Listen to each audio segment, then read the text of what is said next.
Hello दोस्तों, आज हम स्टार्ट करते हैं भाग सेकंड नागरिकता। ठीक है, अनुच्छेद 5 से 11। ठीक है, अगर कुल अनुच्छेद की बात करें इस भाग में कितने अनुच्छेद हैं? 5, 6, 7, 8, 9, 10 और 11। कितने हो गए? 7 अनुच्छेद। ठीक है, कुल 7 अनुच्छेद। ये एग्जाम में पूछा गया है कि कुल अनुच्छेद कितने हैं भाग सेकंड में, तो ये 7 अनुच्छेद है। ये बात ध्यान रखना, यो नहीं 5 और 6 11, 7 अनुच्छेद पूरे। अब एक एक अनुच्छेद के बारे में पढ़ेंगे। तो पहला अनुच्छेद है अनुच्छेद 5। ठीक है, एक एक को डिटेल में पढ़ेंगे। अब सबसे पहले जो भारत में नागरिकता है, ठीक है, भारत में नागरिकता है, तो भारत में नागरिकता कैसी है? भारत में नागरिकता, ये ध्यान रखना, भारत में एकल नागरिकता का प्रावधान है सबसे पहले। ठीक है, ये अपन क्या कहते हैं? हम कहते हैं हम भारत के नागरिक हैं। ठीक है, तो अपन क्या कहते हैं? हम एकल नागरिकता का प्रावधान है भारत में। ठीक है, तो भारत में क्या है? एकल नागरिकता का प्रावधान, और ये लिया गया है ब्रिटेन से। इस बात का आप ध्यान रखना। नेक्स्ट है, अपन पढ़ रहे हैं अनुच्छेद 5। अनुच्छेद 5 में क्या कह रखा है? अनुच्छेद 5 में लिखा है कि जन्म से भारत का नागरिक हो। क्या हो? जन्म से भारत का नागरिक होना चाहिए। अनुच्छेद 5 में लिखा है कि जन्म से क्या होना चाहिए? भारत का नागरिक। इसमें भी कुछ बातें दे रखी है। पहली बात है कि यदि कोई व्यक्ति भारत में जन्मा हो और वह भारत का नागरिक होगा। ठीक है, यानी यदि कोई व्यक्ति भारत में जन्मा हो, ठीक है, तथा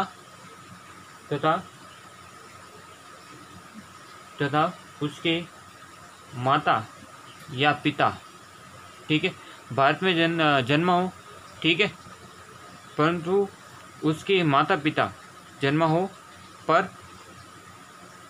परंतु उसके माता या पिता दोनों में से एक या दोनों, ठीक है, दोनों भारत में जन्मे हो। ये बात आप ध्यान रखना, तो वो क्या होगा? भारत का नागरिक होगा। नेक्स्ट, दूसरी बात इसमें क्या कह रही है? यानी उन दोनों में से एक माता पिता या दोनों में से एक भारत में जन्मा हो। ठीक है, तो वो क्या होगा? भारत का नागरिक होगा। यदि दूसरा है, यदि कोई व्यक्ति संविधान लागू होने से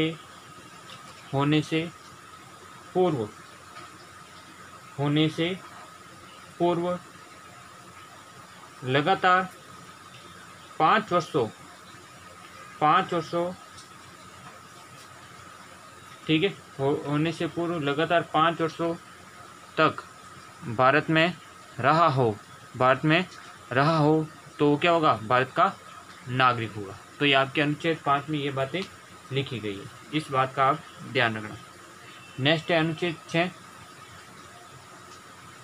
ठीक है, यानी किसी व्यक्ति के अगर कोई जन्म लेता है, उसके अगर माता पिता अगर भारतीय हो, तो वो जन्मा बच्चा भी क्या होगा? भारतीय होगा। ठीक है, या संविधान लागू होने से पहले अगर 5 वर्ष से पूर्व अगर कोई भारत में रहा हो, तो भी वो क्या होगा? उसके बच्चे क्या होंगे? भारतीय होंगे। इस बात का आप ध्यान रखना। ये तो अनुच्छेद 5 में। अनुच्छेद 6 में क्या लिखा है? अनुच्छेद 6 में लिखा है कि पाकिस्तान से आने वाले की नागरिकता, यानी 6 अनुच्छेद में लिखा है पाकिस्तान से आवर्जन। ठीक है, आवर्जन को इंग्लिश में कहते हैं माइग्रेट। ठीक है, माइग्रेट करके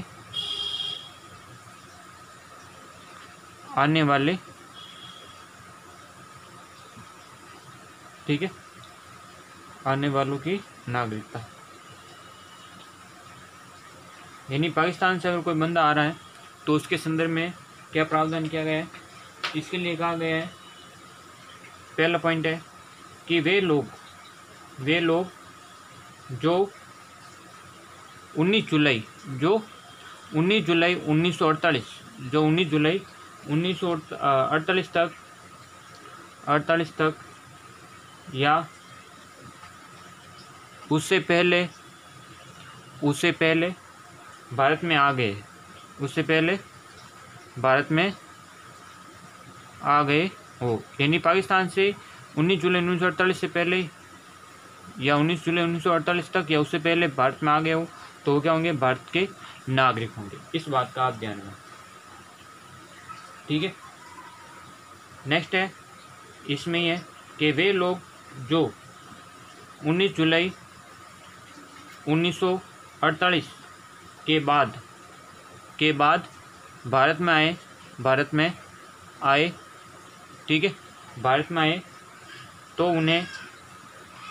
उन्हें भारतीय नागरिकता के लिए आवेदन करना होगा। ये इसकी नागरिकता के लिए आवेदन करना होगा, ये इसकी क्या दूसरी बात है।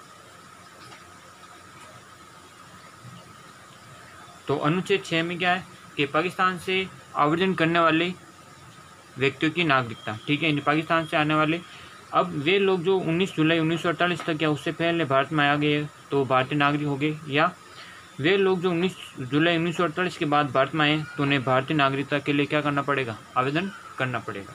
यह आपके अनुच्छेद 6 में लिखा है।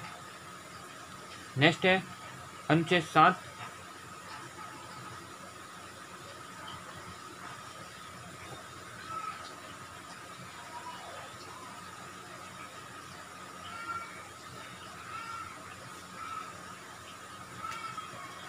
अनुच्छेद 7 क्या है, अनुच्छेद 7 कह रहा है कि भारत से पाकिस्तान को आवेदन करने वाले व्यक्ति, यानी भारत से पाकिस्तान को आवेदन करने वाले व्यक्ति, यानी भारत से पाकिस्तान जाने वाले व्यक्ति के संदर्भ में क्या प्रावधान किया गया है, इसके संदर्भ में प्रावधान किया गया है कि 1 मार्च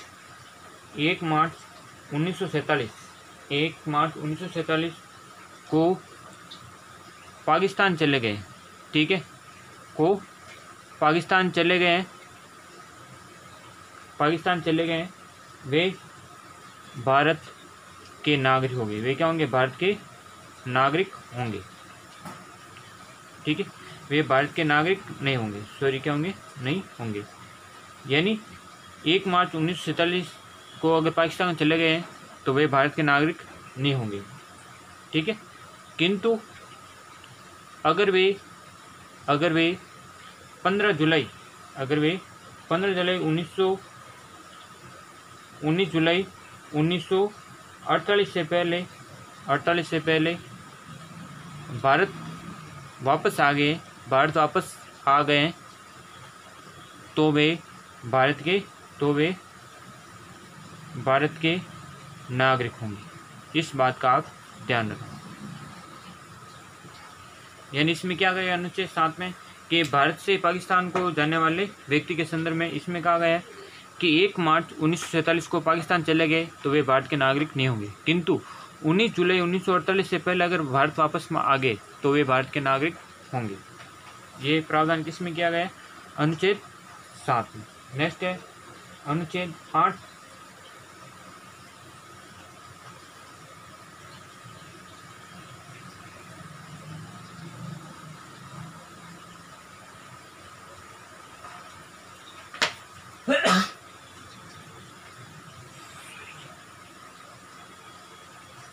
अब 2 अनुच्छेद को साथ पढ़ेंगे, अनुच्छेद 8 और अनुच्छेद 9, ठीक है। अनुच्छेद 9, 1, 8 और 9, इन दोनों को साथ में पढ़ेंगे। इसमें क्या लिखा है, इसमें लिखा गया है, अनुच्छेद 8 में क्या लिखा गया है कि भारत में जन्मा पर विदेश में रहता है, विदेश में रहता है, यानी भारत में तो उसका जन्म हुआ है परंतु वो विदेश में अभी वर्तमान में रहता हो, ठीक है। तो ऐसे व्यक्ति को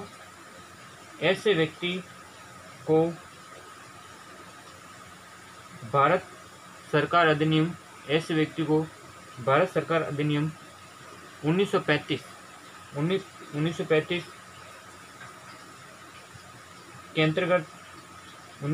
के अंतर्गत भारत के नागरिक थे तो वे भारत के नागरिक होंगे। इस बात का आप ध्यान रखना। यानी जिसका जन्म तो भारत में हुआ है परंतु वो विदेश में रहता है, ठीक है। तो ऐसे व्यक्ति को भारत सरकार अधिनियम 1935 के अंतर्गत भारत के नागरिक, ठीक है, अगर 1935 अधिनियम के तहत भारत के नागरिक थे तो वे भारत के नागरिक होंगे। इस बात का आप ध्यान रखना। नेक्स्ट अनुच्छेद 9 में क्या उल्लेखित है? अनुच्छेद 9 में उल्लेखित है विदेशी राज्य की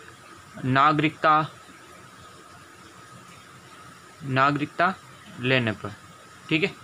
यानी कोई व्यक्ति अगर दूसरे देश की नागरिकता अगर ग्रहण कर लेता है, ठीक है, तो उसकी भारतीय नागरिकता स्वतः ही समाप्त हो जाती है। भारतीय नागरिकता स्वतः ही समाप्त हो जाती है।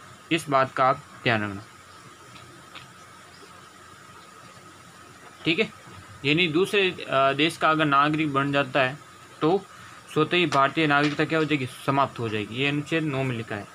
नेक्स्ट है अनुच्छेद 10 और 11 को साथ में पढ़ते हैं, ठीक है।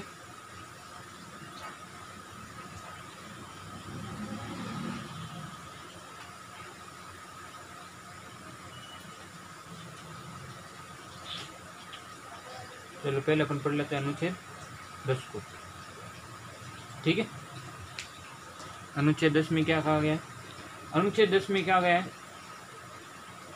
अनुच्छेद 10 में ये कहा गया है कि नागरिकता के अधिकारों की निरंतरता, नागरिकता के अधिकारों की निरंतरता, ठीक है। इससे क्या मतलब निकलता है?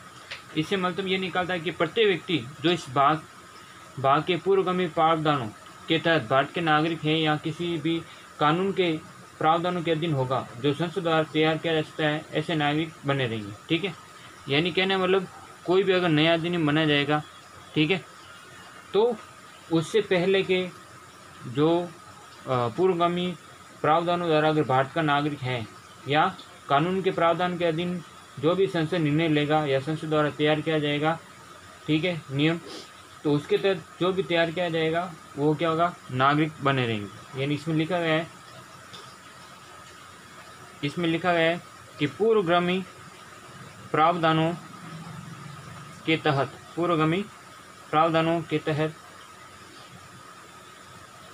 भारत के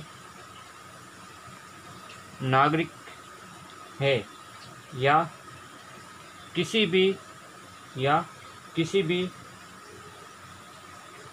प्रावधानों के अधीन जो संसद द्वारा निर्मित किया जाएगा या निर्मित किया जा सकता है, ऐसे नागरिक भारतीय होंगे। ये आपके किस में लिखा हुआ है? अनुच्छेद 10 में लिखा हुआ है, ठीक है। यानी अधिकारों की निरंतरता, यानी नए नियम बनने पर ऐसा नहीं कि आप भारत की नागरिकता खत्म कर देंगे, ठीक है। संसद द्वारा जो भी निर्मित किया जाएगा उसके तहत भारत के नागरिक बने रहेंगे। इस बात का आप ध्यान रखना। और लास्ट है इसमें अनुच्छेद 11, ठीक है। 11 क्या कह रहा है? 11 कह रहा है अनुच्छेद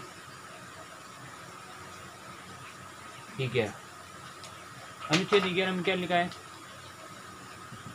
कि नागरिकता के विषय में, ठीक है, यानी किसी भी नागरिकता के विषय में विधि बनाने का अधिकार किसको है? केवल संसद के पास है। यानी इसमें लिखा है कि नागरिकता के विषय पर विधि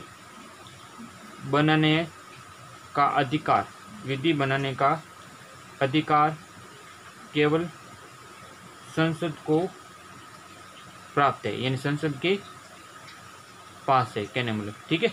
यानी केवल संसद नागरिकता के विषय में विधि बना सकती है या कानून बना सकती है। तो इस बात को आप ध्यान रखना। नेक्स्ट है, ये तो था नागरिकता के बारे में। अब नागरिकता अधिनियम, जो नवीनतम अधिनियम है, नागरिकता संशोधन अधिनियम 1986 के बारे में अपन पढ़ते हैं। भारतीय नागरिकता अधिनियम 1986, इसमें क्या प्रावधान किया गया है? इसमें प्रावधान किया गया है, पहला प्रावधान, ठीक है, यानी कोई भी व्यक्ति अगर भारत में जन्म लेता है तो उस व्यक्ति को ही नागरिकता प्रदान की जाएगी जिसके माता पिता में से एक भारत का नागरिक हो, ठीक है। यानी शॉर्ट में, भारत में जन्मा व्यक्ति, ठीक है, व्यक्ति जन्मा हो, ठीक है, पर उसके माता पिता, ठीक है, उसके माता पिता या दोनों में से कोई एक भारत का नागरिक हो, ठीक है, ये इस अधिनियम में कहा गया। दूसरा, यानी भारत में जन्मा व्यक्ति हो पर उसके माता पिता या दोनों में से एक भारत का नागरिक होना चाहिए, तभी वह भारत का नागरिक माना जाएगा। दूसरा है, जो व्यक्ति पंजीकरण के माध्यम से अगर भारतीय नागरिकता प्राप्त करना चाहता है, ठीक है, तो भारतीय नागरिकता प्राप्त करना चाहते हैं तो उसे भारत में कम से कम 5 वर्षों तक निवास करना होगा, ठीक है। जो व्यक्ति नया पंजीकरण करना चाहता है कि मैं भारत का नागरिक बनना चाहता हूँ, तो उसे कम से कम 5 वर्षों तक भारत में निवास करना होगा, ठीक है। पहले ये अवधि कितनी थी? पहले ये अवधि थी 6 माह की, 6 माह की थी, ठीक है। इस बात का आप ध्यान रखो। नेक्स्ट है आपके तीसरा पॉइंट है, देशीकरण द्वारा नागरिकता प्रदान करना। देशीकरण द्वारा नागरिकता कैसे प्रदान की जाएगी? इसमें लिखा है कि संबंधित व्यक्ति कम से कम 10 वर्षों तक भारत में रह चुका हो। कितने? 10 वर्षों तक भारत में रह चुका हो, 10 वर्षों तक भारत में रह चुका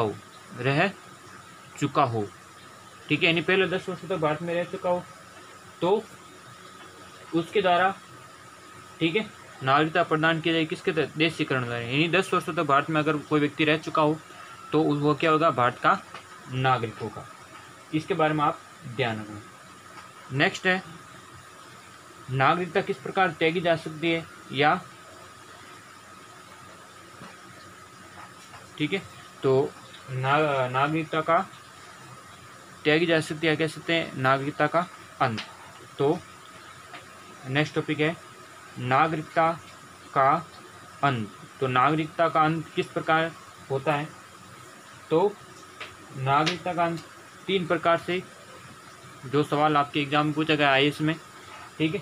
सवाल क्या था कि नागरिकता का परित्याग करके, सबसे पहला है कि अगर आप स्वतः अगर नागरिकता कहते तो कि मैं भारत का नागरिक नहीं हूँ, तो आप क्या होंगे? नागरिकता का परित्याग करने से। अगर आप विदेश चले जाते हो, कहते हो मैं भारत की नागरिकता नहीं चाहता हूँ, तो आप क्या होंगे? नागरिकता का परित्याग करने से। दूसरा है किसी अन्य देश की नागरिकता स्वीकार करने पर, यानी किसी अन्य देश की नागरिकता स्वीकार करने पर। तो अन्य देश की नागरिकता अगर स्वीकार करेंगे तो आपकी क्या होगी? स्वतः ही भारतीय नागरिकता समाप्त हो जाएगी। तीसरा पॉइंट है कि सरकार द्वारा नागरिकता छीनने पर, ठीक है। अब सरकार कैसे छीन सकती है नागरिकता?